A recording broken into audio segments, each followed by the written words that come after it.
ಓಂ ಶಾಂತಿ. ಮುರಳಿಯ ದಿನಾಂಕ 22/7/2022. मीठे बच्चे, अब दुख के बंधनों से छूट सुख के संबंध में जाना है. इसलिए पुराने कर्म बंधन के हिसाब किताब सब चुक्तू करने हैं. ಮಧುರ ಮಕ್ಕಳೇ, ದುಃಖದ ಬಂಧನಗಳಿಂದ ಮುಕ್ತ ಆಗಿ ಸುಖದ ಸಂಬಂಧಕ್ಕೆ ಹೋಗಬೇಕಾಗಿದೆ.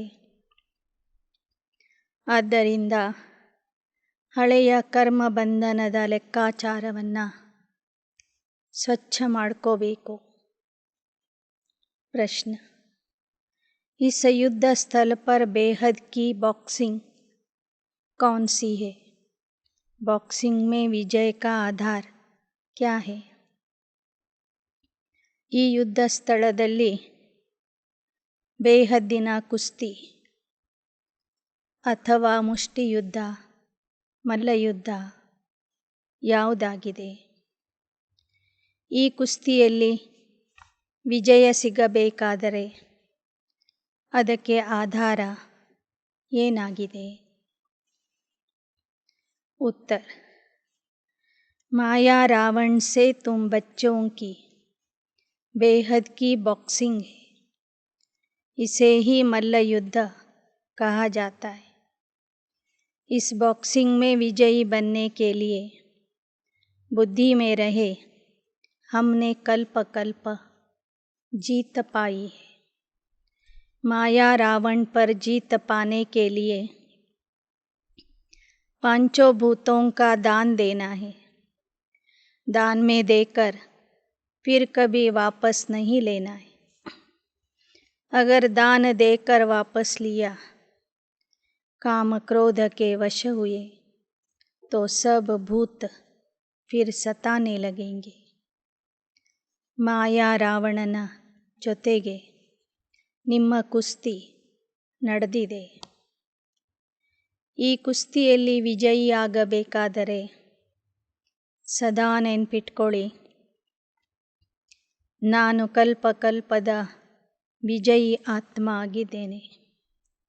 ಮಾಯೆಯ ಮೇಲೆ, ರಾವಣನ ಮೇಲೆ ಜಯ ಗಳಿಸಬೇಕಾದ್ರೆ 5 ಭೂತಗಳನ್ನು ದಾನ ಕೊಡಬೇಕು. ದಾನದಲ್ಲಿ ಕೊಟ್ಟಿರುವುದನ್ನು ಮತ್ತೆ ವಾಪಸ್ ತಗೋಬಾರದು.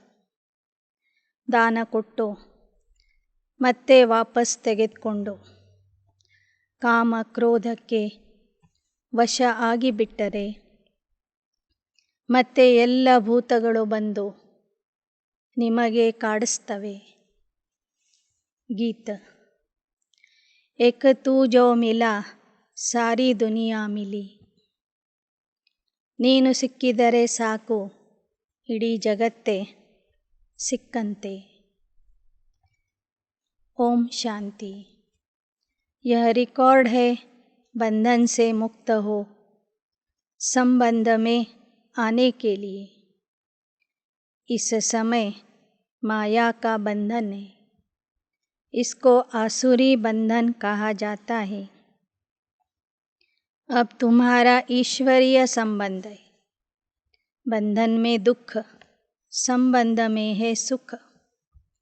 इसलिए कहते दुख के बंधन काट, हमें सुख के संबंध में लाओ.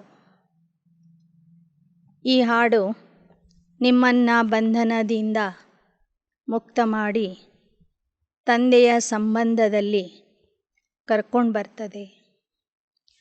ಈ ಸಮಯದಲ್ಲಿ ಎಲ್ಲರೂ ಮಾಯೆಯ ಬಂಧನದಲ್ಲಿ, ಆಸುರಿ ಬಂಧನದಲ್ಲಿ ಇದ್ದಾರೆ.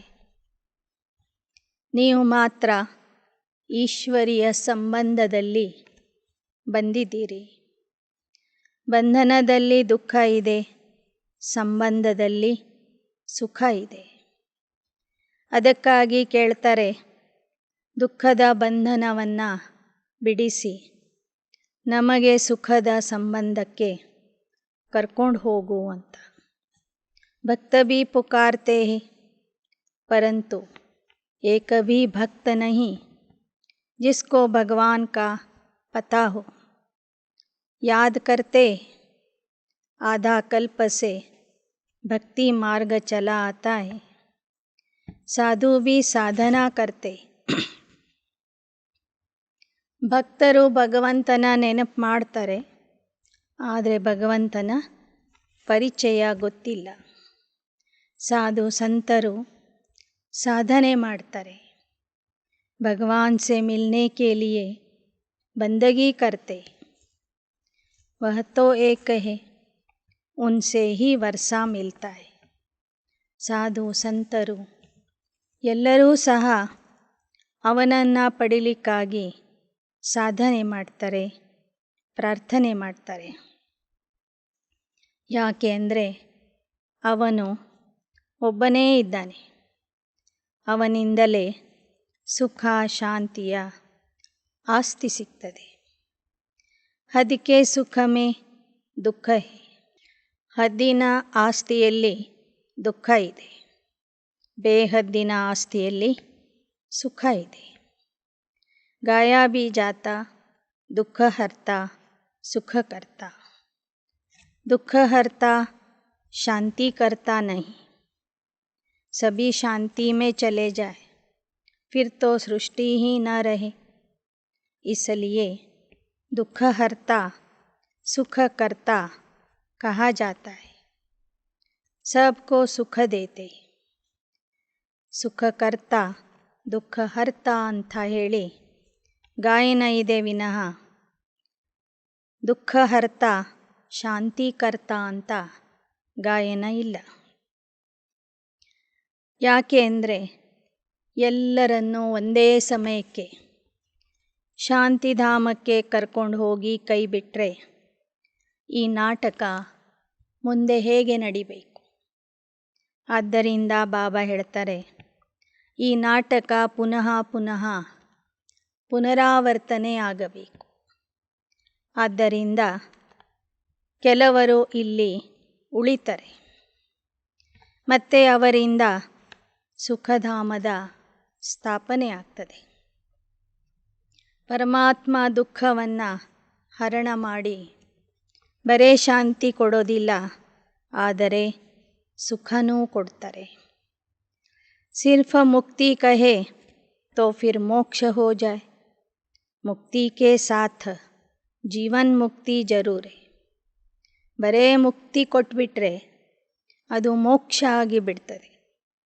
ಆದರೆ ಶಿವಬಾಬಾ ಮುಕ್ತಿಯ ಜೊತೆಗೆ ಜೀವನ್ ಮುಕ್ತಿ ಕೊಡ್ತಾರೆ.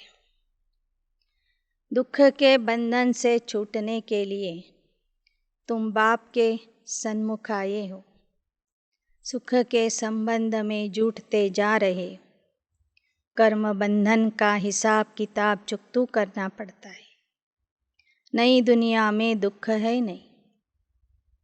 ಈಗ ನೀವು ದುಃಖವನ್ನು ದೂರ ಮಾಡಿಕೊಳ್ಳೋದಕ್ಕಾಗಿ ತಂದೆಯ ಸನ್ಮುಖದಲ್ಲಿ ಬಂದಿದ್ದೀರಿ.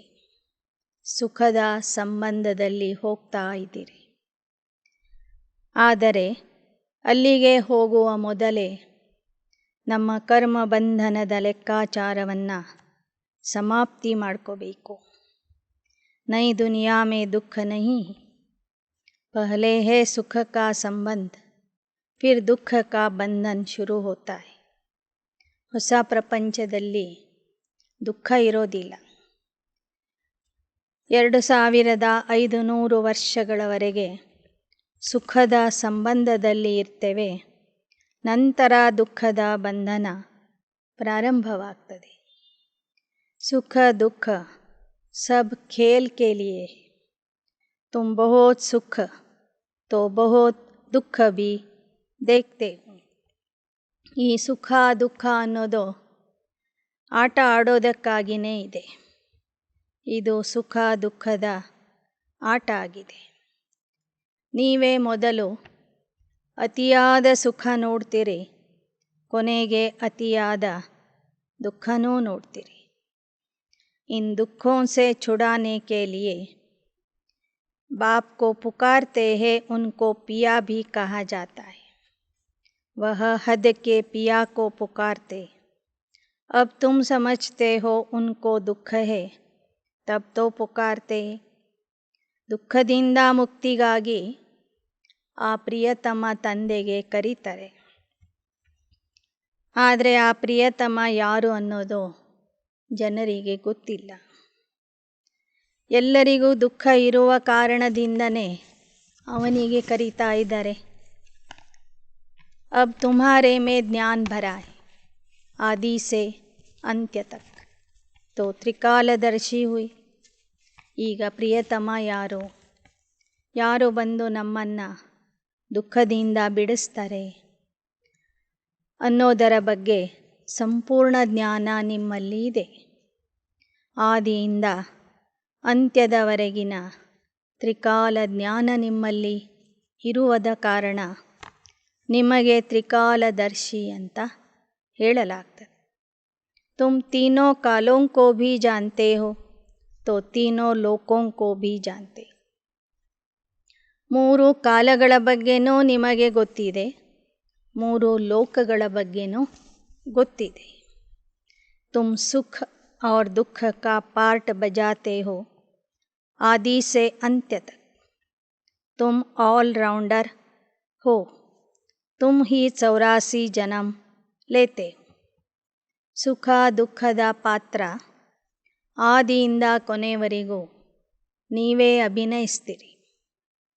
ನೀವು ಸರ್ವತೋಮುಖಿ ಪಾತ್ರಧಾರಿಯಾಗಿದ್ದೀರಿ. ಸಂಪೂರ್ಣ 84 ಜನ್ಮಗಳಲ್ಲಿ ನೀವೇ ಬರ್ತೀರಿ.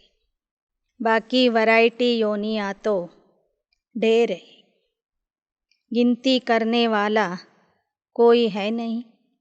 ऐसे ही दुख लगा देते. ಈ ಪ್ರಪಂಚದಲ್ಲಿ ವಿವಿಧ ಪ್ರಕಾರದ ಲಕ್ಷಾಂತರ ಜೀವರಾಶಿಗಳಿವೆ. ಯಾರು ಅದನ್ನು ಲೆಕ್ಕನೇ ಮಾಡಿಲ್ಲ. ಸುಮ್ಮನೆ ಹೇಳಿಬಿಡ್ತಾರೆ 84 ಲಕ್ಷ ಜೀವರಾಶಿಗಳು ಅಂತ. तुम जानते हो गीता का भगवान कौन है? सिख लोग व आर्य समाजी बौद्धी आदि बाद में आएंगे. वह 84 जन्म नहीं लेंगे. ಸಿಖ್ ಧರ್ಮದವರು, ಆರ್ಯ ಸಮಾಜದವರು, ಬೌದ್ಧ ಧರ್ಮದವರು ದ್ವಾಪರದ ನಂತರ ಬರುವಂಥವ್ರು. ಅವರು 84 ಜನ್ಮಗಳಲ್ಲಿ ಬರೋದಿಲ್ಲ. अब तुम जानते हो गीता का भगवान कौन है? ಜ್ಞಾನಸಾಗರ್ ಪತಿತ ಪಾವನ್. ಬಾಬಾ ಹೇಳ್ತಾರೆ, ಗೀತೆಯ ಭಗವಂತ ಯಾರು ಅಂತನೂ ನಿಮಗೀಗ ತಿಳಿದಿದೆ. ಜ್ಞಾನಸಾಗರ, ಪತಿತ ಪಾವನ, ಸ್ವರ್ಗದ ರಚಯಿತ, ಅವನೇ ಗೀತೆಯ ಭಗವಂತ ಆಗಿದ್ದಾನೆ. ಕೃಷ್ಣ ತೋ ಹೇಮನ್ ಕಾ ಪಹಲಾ ಪ್ರಿನ್ಸ್ ಹೈ, ಯಹ ಪಹೇಲಿ ತೋ ಬಹುತ್ ಸಹಜ है. इसलिए बाबा ऐसी ऐसी पहेली छपवा रहे हैं तो मनुष्यों की बुद्धि में बैठे. जज करो कि गीता का भगवान कौन है. ಈ ಥರ ಬಾಬಾ ಹೇಳ್ತಾರೆ, ಒಂದು ಕಡೆ ಕೃಷ್ಣನ ಮಹಿಮೆ, ಇನ್ನೊಂದು ಕಡೆ ಪರಮಾತ್ಮನ ಮಹಿಮೆ ಹಾಕಿ ಪ್ರಶ್ನೆಗಳನ್ನು ಬರಿತಾ ಹೋಗ್ರಿ. ನಂತರ ಅವ್ರಿಗೆ ಬಿಡಿ ನಿರ್ಣಯ ಮಾಡಲಿಕ್ಕೆ. ಅವ್ರಿಗೆ ಕೇಳ್ರಿ, ಗೀತೆಯ ಭಗವಂತ ನಿರಾಕಾರ ಪರಮಾತ್ಮ ಆಗಿದ್ದಾನೆಯೋ ಅಥವಾ ಸತ್ಯಯುಗದ ಮೊದಲನೇ ರಾಜಕುಮಾರ ಆಗಿದ್ದಾನೆಯೋ. ಮುಖ್ಯ ಬಾತ್ ಹೈ ಪವಿತ್ರ रहने की. एक से बुद्धि लगाना है, घर बार छोड़ना नहीं. वह तो हद के सन्यासी छोड़ते. तुम्हारा है ಬೇಹದ್ ಕಾ ಸನ್ಯಾಸ. ಬಾಬಾ ಹೇಳ್ತಾರೆ, ಒಬ್ಬನ ಜೊತೆಗೆ ಬುದ್ಧಿಯೋಗ ಜೋಡಿಸಬೇಕು. ಸನ್ಯಾಸಿಗಳ ಥರ ಮನೆ ಸಂಸಾರ ಬಿಟ್ಟು ಹೋಗಲಿಕ್ಕೆ ಬಾಬಾ ಹೇಳಿಲ್ಲ. ನಿಮ್ಮದಾಗಿದೆ ಬೇಹದ್ದಿನ ಸನ್ಯಾಸ. सारी दुनिया को भूलना पड़ता है. ನೀವು ಇಡೀ ಹಳೆಯ ಜಗತ್ತನ್ನೇ ಮರಿಬೇಕಾಗ್ತದೆ. तुमको हद और बेहद के पार जाना है. शांतिधाम हम आत्माओं का घर है. वहाँ कोई पार्ट आत्मा बजाती नहीं. ನೀವು ಈ ಹದ್ದಿನಿಂದ ಬೇಹದ್ದಿಗೆ ಹೋಗಬೇಕು. ಶಾಂತಿಧಾಮನೇ ನಮ್ಮ ಮನೆಯಾಗಿದೆ. ಅದಕ್ಕೆ ಯಾವ ಬೌಂಡ್ರಿನೇ ಇಲ್ಲ. ಅಂಥ ವಿಶಾಲವಾದ ಆದಿ ಅಂತ್ಯ ಇಲ್ಲದ ಮನೆಯಾಗಿದೆ. ಅಲ್ಲಿ ಆತ್ಮಗಳು ಪಾತ್ರ ಮಾಡೋದಿಲ್ಲ. ಆರ್ಗನ್ಸ್ नहीं. फिर तुम सतयुग में पार्ट बजाएंगे. कल्प कल्प वही पार्ट बजाते. ಪರಮಧಾಮದಲ್ಲಿ ಯಾರೂ ಪಾತ್ರ ಮಾಡೋದಿಲ್ಲ. ಸತ್ಯುಗದಲ್ಲಿ ದೇಹ ಸಿಕ್ಕಾಗ ಪಾತ್ರ ಶುರು ಮಾಡ್ತೀರಿ. ಕಲ್ಪಕಲ್ಪಕ್ಕೂ ಅದೇ ಪಾತ್ರ ಪುನರಾವರ್ತನೆ ಮಾಡ್ತೀರಿ. तुमको तो रहना भी आसुरी संबंध में है. तुम अभी ईश्वरीय संबंध में रह नहीं सकेंगे. इतने सभी कहाँ रहेंगे. फिर तो सन्यासियों मुवाफिक हो जाए. सुख का संबंध और दुख का बंधन यह तुम जानते. ಬಾಬಾ ಹೇಳ್ತಾರೆ, ಬಲೆ ಲೌಕಿಕದ ಸಂಬಂಧದಲ್ಲಿ ದುಃಖ ಇದೆ. ಆದರೂ ಸಹ ನೀವು ಅದೇ ಸಂಬಂಧದಲ್ಲಿ ಇದ್ದು ನಿಭಾಯಿಸಬೇಕಾಗಿದೆ. ಎಲ್ಲರೂ ಪರಮಾತ್ಮನ ಮನೆಗೆ ಬಂದು ಕೂತ್ಕೊಳ್ಳಿಕ್ಕೆ ಆಗೋದಿಲ್ಲ. ಆ ಥರ ಏನಾದರೂ ಬಂದು ಕುಳಿತರೆ ಸನ್ಯಾಸಿಗಳು ಹೇಗೆ ಒಂದು ಕಡೆ ಸೇರ್ಕೋತಾರೋ ಮಠದಲ್ಲಿ, ಆ ಥರ ಆಗಿಬಿಡ್ತದೆ. ಕುಟುಂಬಕ್ಕೋ ಕहाँ ले आएंगे. बच्चे तो वृद्धि को पाते रहेंगे. ಅಲ್ಲಿ ಸನ್ಯಾಸಿಗಳು ಒಬ್ಬೊಬ್ಬರೇ ಇರ್ತಾರೆ, ಬಂದು ಒಂದು ಕಡೆ ಸೇರ್ಕೋತಾರೆ. ನಿಮಗಂತೂ ಇಡೀ ಪರಿವಾರ ಇದೆ. ಪರಿವಾರ ಸಹಿತವಾಗಿ ಎಲ್ಲರೂ ಬಂದು ಬಾಬನ ಮನೆಯಲ್ಲಿನೇ ಉಳ್ಕೊಂಡ್ಬಿಟ್ರೆ ಹೇಗೆ ವ್ಯವಸ್ಥೆ ಮಾಡಲಿಕ್ಕೆ ಸಾಧ್ಯ. ಇನ್ನೂ ಮಕ್ಕಳ ಸಂಖ್ಯೆ ವೃದ್ಧಿಯಾಗಲಿದೆ. देखो पहले छोटा घर था. 3 पैर पृथ्वी के थे. तुम छोटी कोठरी में आते थे. जैसे बाबा कहते हैं घर में गीता पाठशाला खोलो, वैसे था. पूछते हैं शुरू कैसे हुआ. बाबा बताते हैं शुरू ऐसे हुआ था. ಮೊದಲು ಬಹಳ ಚಿಕ್ಕ ಮನೆ ಇತ್ತು. 3 ಹೆಜ್ಜೆ ಜಾಗದಲ್ಲಿನೇ ಶಿವಬಾಬಾ ಬಂದು ಬ್ರಹ್ಮಾರವರ ಮೂಲಕ ಈ ಶಾಲೆಯನ್ನು ಪ್ರಾರಂಭ ಮಾಡಿದರು. ನಿಧಾನಕ್ಕೆ ಮಕ್ಕಳ ಸಂಖ್ಯೆ ಜಾಸ್ತಿ ಆಗ್ತಾ ಬಂತು. फिर बड़े मकान लिए. बच्चे भी बहुत आ गए. भट्टी बनी, मोटरें, बस आदि भी रखी. इसलिए बाबा बच्चों को कहते 3 पैर पृथ्वी लेकर पाठशाला खोलो, फिर तो तुम सारे विश्व का मालिक बनते हो. ನಿಧಾನಕ್ಕೆ ಮಕ್ಕಳ ಸಂಖ್ಯೆ ಜಾಸ್ತಿ ಆದಾಗ ಬಾಬಾ ದೊಡ್ಡ ದೊಡ್ಡ ಮನೆಗಳನ್ನು ಕಟ್ಟಿಸಿದ್ರು, ಬಾಡಿಗೆ ತಗೊಂಡ್ರು. ಬಹಳ ಜನ ಬಂದರು, ಬಟ್ಟಿ ಮಾಡಿದರು, ವಾಹನಗಳನ್ನು ತೆಗೆದುಕೊಂಡ್ರು. ಈ ಥರ ನೀವು ಸಹ ನಿಮ್ಮ ನಿಮ್ಮ ಮನೆಗಳಲ್ಲಿ 3 ಹೆಜ್ಜೆ ಜಾಗದಲ್ಲಿನೇ ಈ ಪಾಠಶಾಲೆಯನ್ನು ತೆರೀರಿ.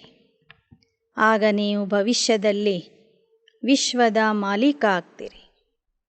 गाते हैं ईश्वर विश्व का मालिक है, परंतु तुम जानते हो विश्व सृष्टि को कहा जाता है.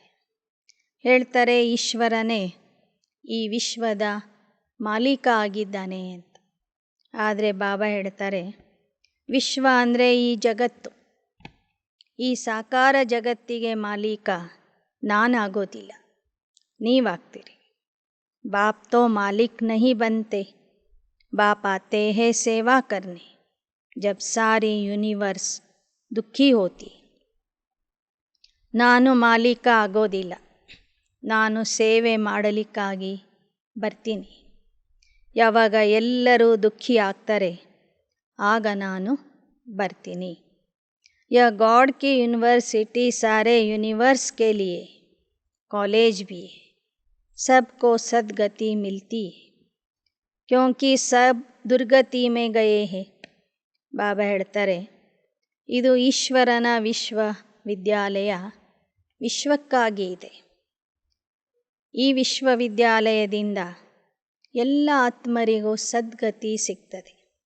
ಯಾಕೆ ಅಂದರೆ ಎಲ್ಲರೂ ಇವತ್ತು ದುರ್ಗತಿಯಲ್ಲಿ ಇದ್ದಾರೆ. सूक्ष्म वतन मूल वतन में तो दुर्गति में नहीं जाते. इसलिए यूनिवर्सिटी से सारे यूनिवर्स का कल्याण होता है. ಈ ದುರ್ಗತಿ ಸದ್ಗತಿ ಅನ್ನೋದು ಸೂಕ್ಷ್ಮವತನ ಅಥವಾ ಮೂಲವತನದಲ್ಲಿ ಆಗೋದಿಲ್ಲ. ಈ ಪ್ರಪಂಚದಲ್ಲಿ ಬಂದಾಗಲೇ ಒಮ್ಮೆ ಸದ್ಗತಿಯಲ್ಲಿ ಇರ್ತಾರೆ ಆತ್ಮರು, ಒಮ್ಮೆ ದುರ್ಗತಿಯಲ್ಲಿ ಬರ್ತಾರೆ.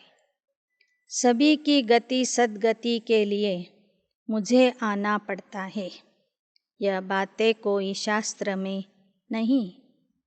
ಎಲ್ಲ ಆತ್ಮರಿಗೆ ಗತಿ ಸದ್ಗತಿ ಕೊಡೋದಕ್ಕಾಗಿ ನಾನೇ ಬರಬೇಕಾಗ್ತದೆ. ಈ ವಿಚಾರ ಯಾವ ಶಾಸ್ತ್ರಗಳಲ್ಲಿನೂ ಇಲ್ಲ ಅಂತ ಹೇಳ್ತಾರೆ ಬಾ. देखो रावण कितना समर्थ है, तुम हमारे तरफ आते हो, रावण फिर खींच लेते. माया बड़ी दुस्तर है, तुमको दुख में ले आती है. ರಾವಣ ನೋಡ್ರಿ ಎಷ್ಟು ಸಮರ್ಥ ಇದ್ದಾನೆ. ಭಗವಂತನೇ ಬಂದು ನಿಮ್ಮನ್ನು ತನ್ನ ಕಡೆಗೆ ಎಳಿತಾ ಇದ್ದರೆ ರಾವಣ ಮತ್ತೊಂದು ಕಡೆ ಎಳಿತಾನೆ, ತನ್ನ ಕಡೆಗೆ ಎಳಿತಾನೆ. ಮಾಯೆ ಬಹಳ ಪ್ರಬಲ ಆಗಿದೆ, ನಿಮ್ಮನ್ನು ದುಃಖದಲ್ಲಿ ಎಳ್ಕೊಂಡು ಬರ್ತದೆ. ಯಹ ಖೇಲ್ ಹೈ ಬಾಕ್ಸಿಂಗ್ ಬಿ ಹೈ, ಬಾಕ್ಸಿಂಗ್ ಮೇ ದೋನೋ ಹಿ ಸಮರ್ಥ ಹೈ. ಇದು ಒಂದು ಕಡೆ ಆಟನೂ ಆಗಿದೆ, ಇನ್ನೊಂದು ಕಡೆ ಕುಸ್ತಿ ಆಗಿದೆ. ಇದರಲ್ಲಿ ಇಬ್ಬರೂ ಶಕ್ತಿಶಾಲಿ ಇದ್ದಾರೆ. ಒಂದು ಕಡೆ ನೀವು ಸರ್ವಶಕ್ತಿವಂತನ ಮಕ್ಕಳು, ಮತ್ತೊಂದು ಕಡೆ ರಾವಣ.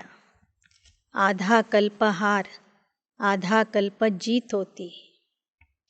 यह बॉक्सिंग बेहद की है, इनको युद्ध स्थल कहा जाता. इसमें रावण को जीतना होता है. कल्प पहले भी तुमने जीत पाई थी. अर्धा कल्प ಸೋಲ್ತಿರಿ, ಅರ್ಧ ಕಲ್ಪ ಗೆಲ್ತಿರಿ. ಸಂಗಮ ಯುಗದಲ್ಲಿ ಯುದ್ಧ ನಡೀತಾ ಇದೆ. ಇದು ಯುದ್ಧ ಸ್ಥಳ ಆಗಿದೆ. ಈ ಯುದ್ಧದಲ್ಲಿ ನೀವೇ ಗೆಲ್ಲಬೇಕು. ಕಲ್ಪಕ್ಕೂ ನೀವೇ ರಾವಣನ ಮೇಲೆ ವಿಜಯ ಪಡೆದಿದ್ರಿ. ಈ ಕಲ್ಪದಲ್ಲಿಯೂ ಸಹ ನೀವೇ ವಿಜಯಿ ಆಗಬೇಕು. कोई कहते बाबा क्रोध आता है, अरे यह तो भूत है ना, दान में देकर फिर वापस लेंगे तो बहुत सताएगा. तुमने 5 विकार दान में दिए, इनका संन्यास करना है, बाकी घर बार छोड़कर भागना कायरता है.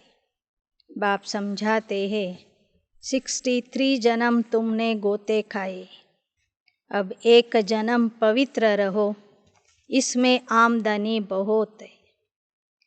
ಕೆಲವರು ಹೇಳ್ತಾರೆ, ಬಾಬಾ ನಮಗೆ ಕ್ರೋಧ ಬರ್ತದೆ. ಬಾಬಾ ಹೇಳ್ತಾರೆ, ಅದೂ ಒಂದು ಭೂತನೇ. ಕೊಟ್ಟ ದಾನದಲ್ಲಿ ಆ ಕ್ರೋಧವನ್ನು ಯಾಕೆ ವಾಪಸ್ ತಗೋತೀರಿ? 5 ವಿಕಾರಗಳನ್ನು ದಾನ ಕೊಟ್ಟಿದ್ದೀರಿ. 5 ವಿಕಾರಗಳ ಮೇಲೆ ನಿಮಗೆ ಸಂಪೂರ್ಣ ವೈರಾಗ್ಯ ಬರಬೇಕು. ಆದರೆ ಇದು ಬಹಳ ಕಷ್ಟದ ಕೆಲಸ ಅಂತ ತಿಳ್ಕೊಂಡು ಸನ್ಯಾಸಿಗಳು ಮನೆ ಪರಿವಾರನೇ ಬಿಟ್ಟು ಹೋಗ್ತಾರೆ. यहाँ तो घर बार छोड़कर भागना नहीं, घर बार छोड़कर भागना ಕಾಯರ್ತಾ. ವಿಕಾರಗಳು ಬರ್ತವೆ ಅಂಥೇಳಿ ಮನೆ ಪರಿವಾರ ಸಂಘಟನೆಯನ್ನೇ ಬಿಟ್ಟು ಹೋಗುವುದು ಅಂದರೆ ಅದು ಹೇಡಿತನ ಆಗಿದೆ. ತುಮ್ನೆ 63 ಜನ್ಮ ಗೋತೆ ಖಾಯೆ, अब एक जन्म पवित्र रहो, इसमें आमदनी बहुत है. जबरदस्त प्राप्ति, दुश्मन सामने खड़ा है. 63 ಜನ್ಮಗಳಿಂದ ಮುಳುಗ್ತಾ ಬಂದಿದ್ದೀರಿ. ಈಗ ಮೇಲೆ ಬರಬೇಕು, ಪವಿತ್ರ ಆಗಬೇಕು. ಇದರಲ್ಲಿನೇ ಜಬರ್ದಸ್ತ್ ಪ್ರಾಪ್ತಿ ಇದೆ. ಶತ್ರು ಎದುರಿಗೆ ನಿಂತಿದ್ದಾನೆ. मल्ल युद्ध होती है ना, कंस और कृष्ण की मल्ल युद्ध शास्त्रों में दिखाई है. यह तो माया रावण की बात है. ಕಂಸ ಮತ್ತು ಕೃಷ್ಣನಿಗೆ ಮಲ್ಲ ಯುದ್ಧ ನಡೀತು, ಕುಸ್ತಿ ನಡೀತು. ಅದರಲ್ಲಿನೇ ಕೃಷ್ಣ ಕಂಸನಿಗೆ ಸಾಯಿಸಿಬಿಡ್ತಾನೆ ಅಂತ ಕಥೆ ಬರೆದಿದ್ದಾರಲ್ವ. ಇದು ನಿಮ್ಮ ವಿಚಾರ ಆಗಿದೆ. कृष्ण की आत्मा अंतिम जन्म में माया से युद्ध कर फिर श्री कृष्ण बनती. अब समझदार बनना है. ಸತ್ಯಯುಗದ ಕೃಷ್ಣ ಕಂಸನ ಜೊತೆಗೆ ಯುದ್ಧ ಮಾಡೋದಿಲ್ಲ.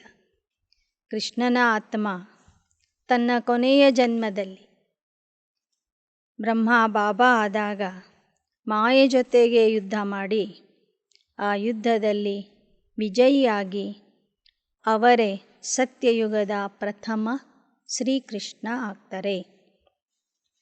भारत कितना सिरताज था, जवाहरों के महल थे. यहाँ भी दरबारें होती है, आपस में प्रिंसेस मिलते हैं, नंबरवार बैठते. बुद्धि से काम लो, वहाँ आपस में कैसे मिलते होंगे, उन्हों की दरबार कैसी होगी. रात को बत्ती देखने में नहीं आती, रोशनी ही रोशनी है. साइंस काम में आती है, गुम नहीं होती. ಇಲ್ಲಿ ನೀವು ಅನೇಕ ರಾಜರ ದರ್ಬಾರಗಳನ್ನು ಸಿನಿಮಾ ನಾಟಕದಲ್ಲಿ ನೋಡಿರ್ತೀರಿ. ಆಗ ವಿಚಾರ ಮಾಡಿರಿ, ನಿಮ್ಮ ದರ್ಬಾರ ಸತ್ಯಯುಗದಲ್ಲಿ ಹೇಗೆ ಇದ್ದಿರಬಹುದು. ವಜ್ರ ಮುತ್ತು ರತ್ನಗಳಿಂದ ಚಿನ್ನದ ಅರಮನೆಗಳನ್ನು ಡೆಕೋರೇಷನ್ ಮಾಡಿರ್ತಾರೆ. ಅಲ್ಲಿ ಯಾವ ವೈರ್ಗಳು ಕಾಣಿಸೋದಿಲ್ಲ, ಬಲ್ಪ್ಗಳು ಕಾಣಿಸೋದಿಲ್ಲ. ಆದರೆ ಎಲ್ಲ ಕಡೆಗೂ ಬೆಳಕೇ ಬೆಳಕಿರ್ತದೆ. ವಿಜ್ಞಾನ ಅಲ್ಲಿಯೂ ಸಹ ಕೆಲಸ ಮಾಡ್ತದೆ. ವಿಜ್ಞಾನದ ಸಂಸ್ಕಾರಗಳು ಕಲಿಯುಗದ ಅಂತ್ಯಕ್ಕೆ ಅಥವಾ ಸಂಗಮ ಯುಗದ ಅಂತ್ಯಕ್ಕೆ ನಾಶ ಆಗೋದಿಲ್ಲ. ವಿಜ್ಞಾನದ ಸಂಸ್ಕಾರಗಳನ್ನು ಕೆಲವು ವಿಜ್ಞಾನಿಗಳು ತೆಗೆದುಕೊಂಡು ಸತ್ಯಯುಗಕ್ಕೆ ಹೋಗಿ ಅಲ್ಲಿ ರಾಜಧಾನಿಯನ್ನು ನಿರ್ಮಾಣ ಮಾಡಿಕೊಡ್ತಾರೆ. ವಹ ತೋ ವಹಾ ಶಂಕರಾಚಾರ್ಯ ಹೇ, ಯಹಾ ತುಮಕೋ ಶಿವಾಚಾರ್ಯ ಬತಾತೆ ಹೇ. ಭಕ್ತಿಯ ವಿಚಾರಗಳನ್ನು ಶಂಕರಾಚಾರ್ಯರು ತಿಳಿಸಿಕೊಡ್ತಾರೆ. ಜ್ಞಾನಸಾಗರ ಶಿವಬಾಬಾ ಶಿವಾಚಾರ್ಯ ಆಗಿರುವಂಥ ತಂದೆ ನಮಗೆ ಇಲ್ಲಿ ತಿಳಿಸಿಕೊಡ್ತಾರೆ. मैं ज्ञान का उच्चारण करता हूँ, गीता में सुना कि आप मिले तो सारी दुनिया मिली. ನಾನು ಜ್ಞಾನದ ಉಚ್ಚಾರಣೆ ಮಾಡ್ತೀನಿ. ಇಂದಿನ ಗೀತೆಯಲ್ಲೂ ಸಹ ಕೇಳಿದ್ರಿ, ತಂದೆ ಸಿಕ್ಕಿದರೆ ಎಲ್ಲವೂ ಸಿಕ್ಕಂತೆ ಅಂತ. ಉನ್ಸೆ ಊಂಚ ಕೋಯಿ ಹೋತೆ ನೈ, ಸರ್ವ ಮನೋಕಾಮನಾಯೇ ಪೂರಿ ಹೋತಿ ಹೇ ಸ್ವರ್ಗಮೇ. ತಂದೆಯಕ್ಕಿಂತ ಉನ್ನತ ಮಟ್ಟದಲ್ಲಿ ಇರೋರು, ದೊಡ್ಡವರು ಯಾರೂ ಇಲ್ಲ. ಆ ತಂದೆ ಸರ್ವರ ಮನೋಕಾಮನೆಗಳನ್ನು ಪೂರ್ಣ ಮಾಡ್ತಾರೆ. ಸರ್ವರ ಮನೋಕಾಮನೆಗಳು ಪೂರ್ಣ ಆಗುವುದು ಸ್ವರ್ಗದಲ್ಲಿ. सब सुख मिल जाते. आगे भी टेलीफोन बिजली मोटरें थोड़े ही थी, अभी हुई. ಸ್ವರ್ಗದಲ್ಲಿ ಎಲ್ಲ ರೀತಿಯ ಸುಖ ಇರ್ತದೆ ನೋಡಿ. ಮೊದಲು ಈ ಟೆಲಿಫೋನ್, ಮೊಬೈಲ್, ವಿದ್ಯುತ್ ಶಕ್ತಿ, ವಾಹನಗಳು, ವಿಮಾನಗಳು ಏನೂ ಇರಲಿ. ಇತ್ತೀಚೆಗೆ ನೋಡಿ ವಿಜ್ಞಾನ ಎಷ್ಟೊಂದು ಮುಂದುವರೆದಿದೆ, ಏನೆಲ್ಲ ಕಂಡುಹಿಡಿದಿದೆ. वहाँ तो साइंस बहुत काम देती है. अभी भी देखो विलायत में 7 रोज में मकान तैयार करके दे देते. ವಿಜ್ಞಾನದ ಶಕ್ತಿ ಸ್ವರ್ಗದ ಸ್ಥಾಪನೆಗಾಗಿ ಉಪಯೋಗ ಆಗ್ತದೆ.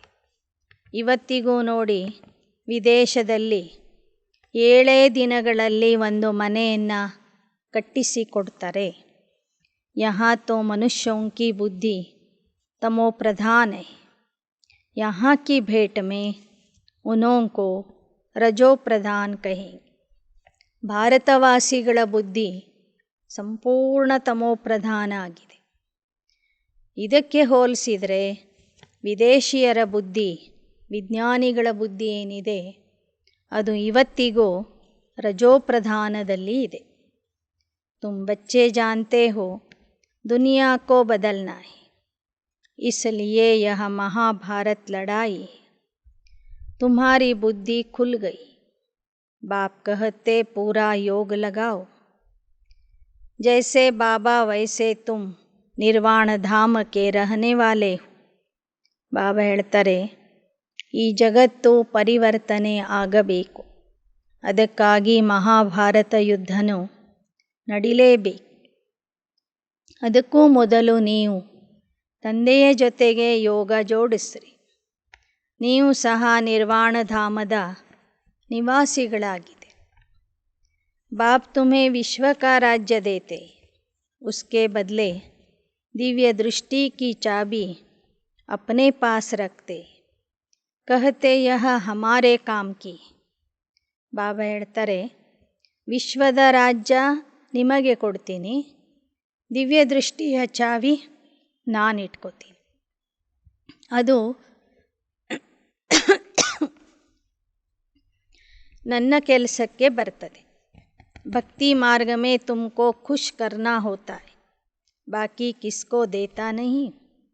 ಆ ಚಾವಿ ಭಕ್ತಿ ಮಾರ್ಗದಲ್ಲಿ ಉಪಯೋಗಿಸ್ತೀನಿ. ನಿಮಗೆ ಖುಷಿಯನ್ನು ಕೊಡೋದಕ್ಕಾಗಿ, ನಿಮಗೆ ಸುಖ ಕೊಡೋದಕ್ಕಾಗಿ ಆ ಚಾವಿಯನ್ನು ನಾನು ಉಪಯೋಗಿಸ್ತೀನಿ. ತುಮಕೋ ವಿಶ್ವ ಕಿ ಬಾದಶಾಹಿ ದೇತಾ ಹೂँ, यह कोई कम है क्या. दिव्य दृष्टि की चाबी भी कोई कम थोड़े ही. खेल कैसा है, जो अच्छी रीति समझते हैं अंदर खुशी में रहते. जन्माष्टमी पर भी समझाया है, कृष्ण की जयंती नहीं, यह परम पिता परमात्मा की जयंती गाई जाती. ಬಾಬಾ ಹೇಳ್ತಾರೆ, ಆಟ ನೋಡ್ರಿ ಹೇಗಿದೆ, ಒಂದು ನಿಮಗೆ ಕೊಡ್ತೀನಿ, ಒಂದು ನಾನು ಇಟ್ಕೋತೀನಿ. ನಿಮಗೆ ಕೊಡೋದು ಸಹ ಅದು ದೊಡ್ಡದೇ, ನನ್ನ ಹತ್ರ ಇಟ್ಕೊಳ್ಳೋದು ಅದು ಶಕ್ತಿಶಾಲಿಯಾಗಿರುವಂತಹ ಚಾವಿನೇ. ಇದನ್ನೆಲ್ಲ ತಿಳ್ಕೊಂಡಾಗ ನಿಮಗೆ ಆಂತರಿಕವಾಗಿ ಖುಷಿ ಆಗಬೇಕು. ಜನ್ಮಾಷ್ಟಮಿಯ ಬಗ್ಗೆನೂ ಬಾಬಾ ತಿಳಿಸಿದ್ದಾರೆ. कृष्ण की जयंती नहीं, यह परमात्मा की जयंती गाई जाती. पहले कृष्ण जयंती मनाते हो, फिर शिव जयंती कहाँ गई. पहले तो शिव जयंती हो, फिर कृष्ण का जन्म. ಬಾಬಾ ಹೇಳ್ತಾರೆ, ಮೊದಲು ಶಿವರಾತ್ರಿಯ ಆಚರಣೆ, ನಂತರ ಕೃಷ್ಣ ಜನ್ಮಾಷ್ಟಮಿಯ ಆಚರಣೆ ಮಾಡಬೇಕು. ಶಿವ ಜಯಂತಿಯ ನಂತರನೇ ಈ ಪ್ರಪಂಚದಲ್ಲಿ ಕೃಷ್ಣನ ಜಯಂತಿ ಆಗ್ತದೆ. ಶಿವ ಜಯಂತಿ ಕೆ बाद ही कृष्ण की जयंती होती. महाभारत की लड़ाई हो तब ही विनाश होकर स्वर्ग की स्थापना होगी। शिव बाबा शिवालय स्थापन करते हैं, रावण वेश्यालय बनाते हैं। जिससे श्री कृष्ण ने पद पाया उसका किसको पता नहीं है. ಬಾಬಾ ಹೇಳ್ತಾರೆ, ಶಿವ ಬಾಬಾ ಶಿವಾಲಯದ ಸ್ಥಾಪನೆ ಮಾಡ್ತಾರೆ, ರಾವಣ ವೇಶ್ಯಾಲಯದ ಸ್ಥಾಪನೆ ಮಾಡ್ತಾನೆ. ಆ ಶಿವಾಲಯವನ್ನು ವೇಶ್ಯಾಲಯವನ್ನಾಗಿ ಮಾಡಿಬಿಡ್ತಾನೆ. ಮತ್ತೆ ಪರಮಾತ್ಮ ಬಂದು ಶಿವಾಲಯ ಅಥವಾ ಸ್ವರ್ಗದ ಸ್ಥಾಪನೆ ಮಾಡ್ತಾನೆ. ಆ ಸ್ವರ್ಗದಲ್ಲಿ ಶ್ರೀಕೃಷ್ಣನೇ ಮೊದಲನೇ ರಾಜಕುಮಾರ ಆಗಿ ಬರ್ತಾನೆ. ಈ ವಿಚಾರ ಯಾರಿಗೂ ಗೊತ್ತಿಲ್ಲ ಅಂತ ಬಾಬಾ ಹೇಳ್ತಿದ್ದಾರೆ. वास्तव में शिव जयंती ही मुख्य है. बाकी तो मनुष्य जन्म लेते रहते हैं, पूज्य देवताएं फिर पुजारी बनते हैं. ಪರಮಾತ್ಮ ಒಬ್ಬನೇ ಪುನರ್ಜನ್ಮದಲ್ಲಿ ಬರೋದಿಲ್ಲ, ಉಳಿದವರು ಪುನರ್ಜನ್ಮದಲ್ಲಿ ಬರ್ತಾ ಹೋಗ್ತಾರೆ.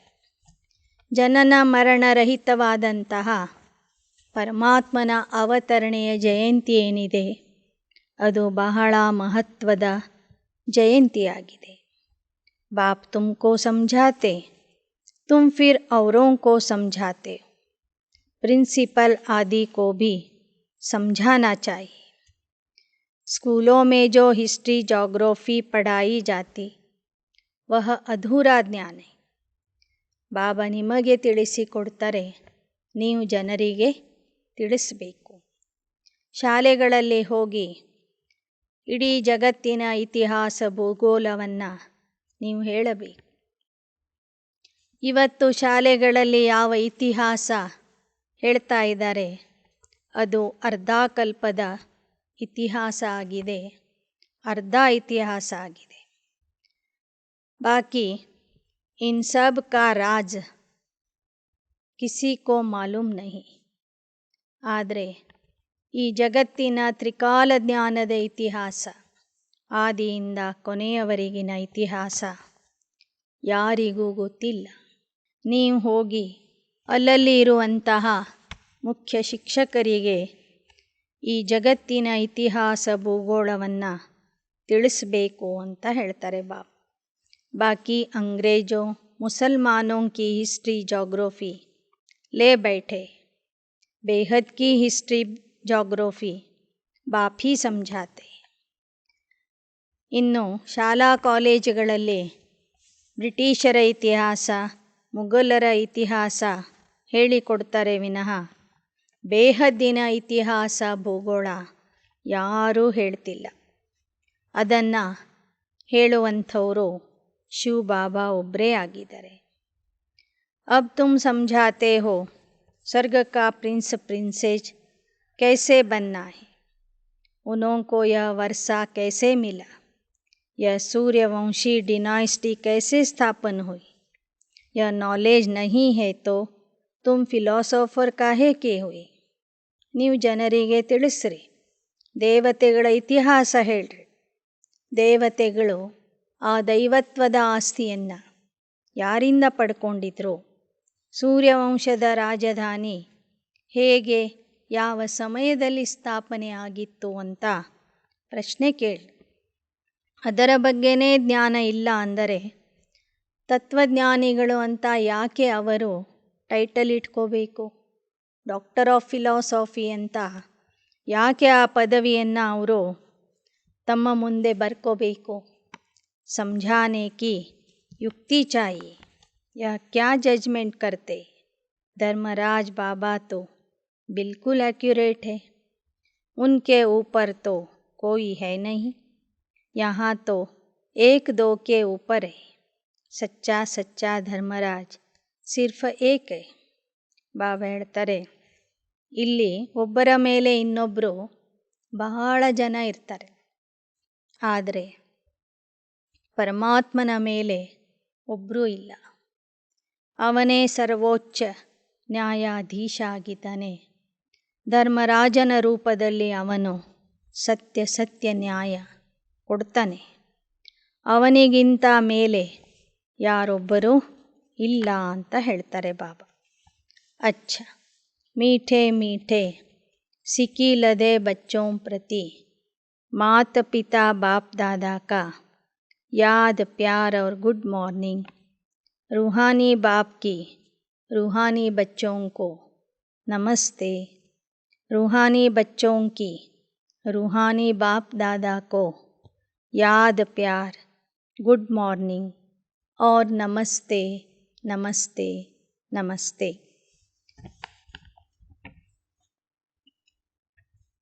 धारणा के लिए मुख्य सार. बुद्धि को हद और बेहद से पार अपने शांति धाम में ले जाना है. दुख के बंधनों से छूटने के लिए ईश्वरीय संबंध में रहना है. ನಿಮ್ಮ ಬುದ್ಧಿಯನ್ನು ಹದ್ದು ಬೇಹದ್ದಿನಿಂದ ದೂರ ಅಂದರೆ ಶಾಂತಿಧಾಮಕ್ಕೆ ಕರ್ಕೊಂಡು ಹೋಗಬೇಕು. ದುಃಖದ ಬಂಧನಗಳಿಂದ ಮುಕ್ತಿ ಬೇಕು ಅನ್ನೋದಾದರೆ ಈಶ್ವರೀಯ ಸಂಬಂಧದಲ್ಲಿ ಇರಬೇಕು. ಎರಡನೇದು, सारे विश्व की खिदमत करने के लिए 3 पैर पृथ्वी पर रूहानी यूनिवर्सिटी खोलनी, बेहद की हिस्ट्री जोग्राफी पढ़नी और पढ़ानी. ಇಡೀ ವಿಶ್ವದ ಸೇವೆ ಮಾಡುವುದಕ್ಕಾಗಿ 3 ಹೆಜ್ಜೆ ಜಾಗದಲ್ಲಿ ಈ ಆತ್ಮಿಕ ವಿಶ್ವವಿದ್ಯಾಲಯವನ್ನು ತೆರಿಬೇಕು. ಬೇಹದ್ದಿನ ಇತಿಹಾಸ ಭೂಗೋಳವನ್ನು ನೀವು ಓದಿ ಅನೇಕರಿಗೆ ಓದಿಸಬೇಕು. वरदान. तपस्या द्वारा सर्व कमजोरियों को भस्म करने वाले फर्स्ट नंबर के राज्य अधिकारी भव. ತಪಸ್ಸಿನ ಮೂಲಕ ಎಲ್ಲ ದುರ್ಬಲತೆಗಳನ್ನು ಭಸ್ಮ ಮಾಡುವಂತಹ ನಂಬರ್ 1 राज्य अधिकारी आगिरी. फर्स्ट जन्म में फर्स्ट नंबर की आत्माओं के साथ राज्य अधिकार प्राप्त करना है, तो जो भी कमजोरियां हैं उन्हें तपस्या की ಯೋಗ ಅಗ್ನಿ में ಭಸ್ಮ करो. ಮೊದಲನೇ ಜನ್ಮದಲ್ಲಿ ಮೊದಲನೇ ಆತ್ಮನ ಜೊತೆಗೆ ಬರಬೇಕಾದ್ರೆ ನಿಮ್ಮಲ್ಲಿ ಇರುವ ಎಲ್ಲ ಕೊರತೆಗಳನ್ನು ತಪಸ್ಸಿನ ಯೋಗ ಅಗ್ನಿಯಿಂದ ಭಸ್ಮ ಮಾಡಿರಿ. मन बुद्धि को एकाग्र करना अर्थात एक ही संकल्प में रह फुल पास होना. ಮನಸ್ಸು ಬುದ್ಧಿಯನ್ನು ಏಕಾಗ್ರಗೊಳಿಸುವುದು ಅಂದರೆ ಒಂದೇ ಸಂಕಲ್ಪದಲ್ಲಿ ಇದ್ದು ಸಂಪೂರ್ಣ ಪಾಸ್ ಆಗುವುದು. अगर मन बुद्धि जरा भी विचलित हो तो दृढ़ता से एकाग्र करो. ಮನಸ್ಸು ಬುದ್ಧಿ ವಿಚಲಿತ ಆಗ್ತಾ ಇದ್ದರೆ, ಚಂಚಲ ಆಗ್ತಾ ಇದ್ದರೆ ಮತ್ತೆ ಮತ್ತೆ ದೃಢತೆಯಿಂದ ಏಕಾಗ್ರತೆಯ ಅಭ್ಯಾಸ ಮಾಡಿರಿ. व्यर्थ संकल्पों की समाप्ति ही संपूर्णता को समीप लाए. ವ್ಯರ್ಥ ಸಂಕಲ್ಪಗಳ ಸಮಾಪ್ತಿಯೇ ಸಂಪೂರ್ಣತೆಗೆ ಸಮೀಪ ತರುವುದು. श्लोगन. समय को गिनती करने वाले नहीं, लेकिन बाप के व स्वयं के गुणों की गिनती कर संपन्न बन. ಸಮಯದ ಬಗ್ಗೆ ಲೆಕ್ಕ ಹಾಕಬೇಡಿ, ಆದರೆ ತಂದೆಯ ಗುಣಗಳನ್ನು ಮತ್ತು ನಿಮ್ಮಲ್ಲಿ ಇರುವ ಗುಣಗಳನ್ನು ಎಣಿಸ್ರಿ. ಲೆಕ್ಕ ಹಾಕಿ ಆ ಗುಣಗಳನ್ನು ಧಾರಣೆ ಮಾಡಿಕೊಂಡು ಸಂಪನ್ನ ಆಗ್ರಿ. ಅಚ್ಚಾ. ಓಂ ಶಾಂತಿ. ಓಂ ಶಾಂತಿ.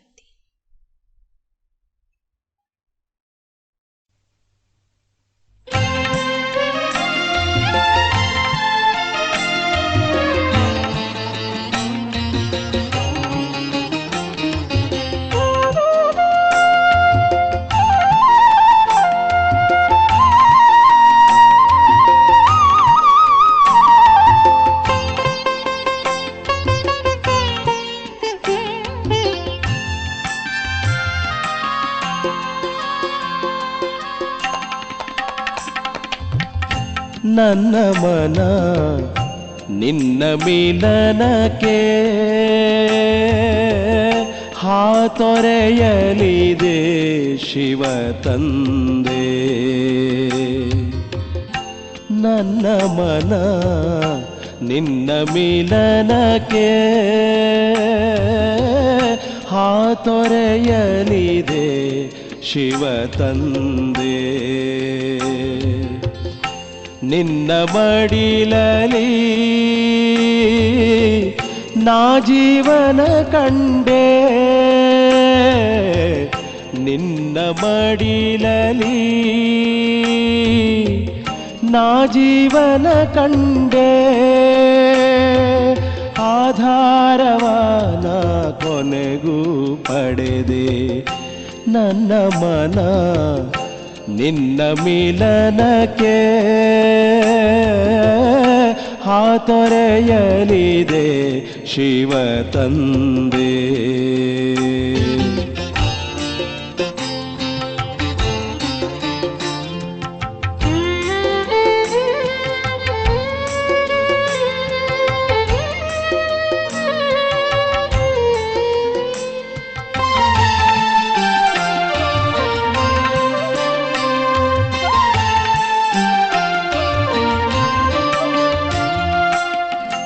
ನಿನ್ನ ನೋಡಿ ಕಂಡೆ ನಾನು ಒಡನೆ ತಂದೆ ರೂಪವ. ಎನ್ನ ಜೀವನ ಸಖನು ನೀನೆ, ಸರ್ವ ಸಂಬಂಧ ನೀನೆ.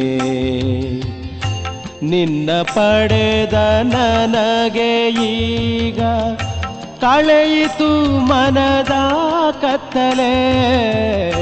ನಿನ್ನ ಪಡೆದ ನನಗೆ ಈಗ ಕಳೆಯಿತು ಮನದ ಕತ್ತಲೆ. ಜ್ಞಾನೋದಯವಾಯಿತು ನನಗೆ. ನನ್ನ ಮನ ನಿನ್ನ ಮಿಲನಕ್ಕೆ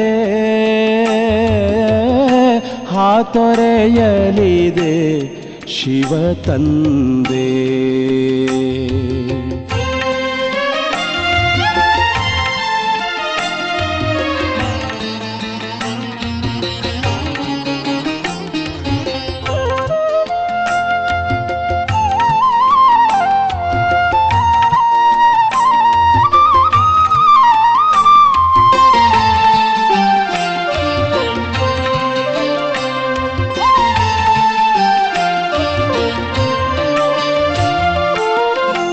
ನಿನ್ನ ನೆನಪು ಸದಾ ತುಂಬಿದೆ, ಎಲ್ಲವನ್ನೂ ನಾ ಮರೆತೆ. ನಿನ್ನ ಪಡೆದು ಎಲ್ಲ ಪಡೆದೆ, ಮತ್ತೇನನು ನಾ ಬಯಸೆ. ನಿನ್ನ ನೆನಪಿನ ಉಯ್ಯಾಲೆ ತೂಗುತ್ತಿದೆ ಮನದಂಗಳದಿ. ನಿನ್ನ ನೆನಪಿನ ಉಯ್ಯಾಲೆ ತೂಗುತ್ತಿದೆ ಮನದಂಗಳದಿ, ತೂಗುತ್ತಿದೆ ಮನದಂಗಳದಿ. ನನ್ನ ಮನ ನಿನ್ನ ಮಿಲನಕ್ಕೆ ಹಾತೊರೆಯಲಿದೆ ಶಿವ ತಂದೆ.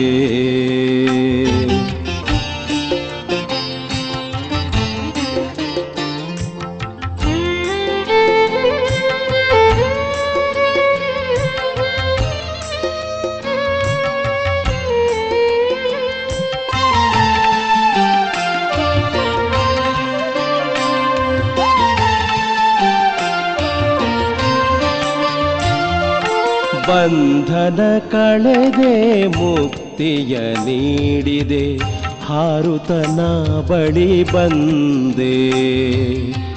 ಪರಮಾನಂದವ ಪಡೆದಿದೆ ಮನವು, ಶಾಂತಿಯ ಗೀತೆಯು ನುಡಿಯುತ್ತಿದೆ. ಜ್ಞಾನೇಶ್ವರ ನಿನ್ನ ಮುರಳಿ ಸಾರ್ಥಕಗೊಳಿಸಿತು ಬದುಕನು. ಜ್ಞಾನೇಶ್ವರ ನಿನ್ನ ಮುರಳಿ ಸಾರ್ಥಕಗೊಳಿಸಿತು ಬದುಕನು, ಸಾರ್ಥಕಗೊಳಿಸಿತು ಬದುಕನು. ನನ್ನ ಮನ ನಿನ್ನ ಮಿಲನಕ್ಕೆ ಹಾತೊರೆಯಲಿದೆ ಶಿವ ತಂದೆ. ನನ್ನ ಮನ ನಿನ್ನ ಮಿಲನಕ್ಕೆ ಹಾತೊರೆಯಲಿದೆ ಶಿವ ತಂದೆ. ನನ್ನ ಮನ ನಿನ್ನ ಮಿಲನಕ್ಕೆ ಹಾತೊರೆಯಲಿದೆ ಶಿವ ತಂದೆ.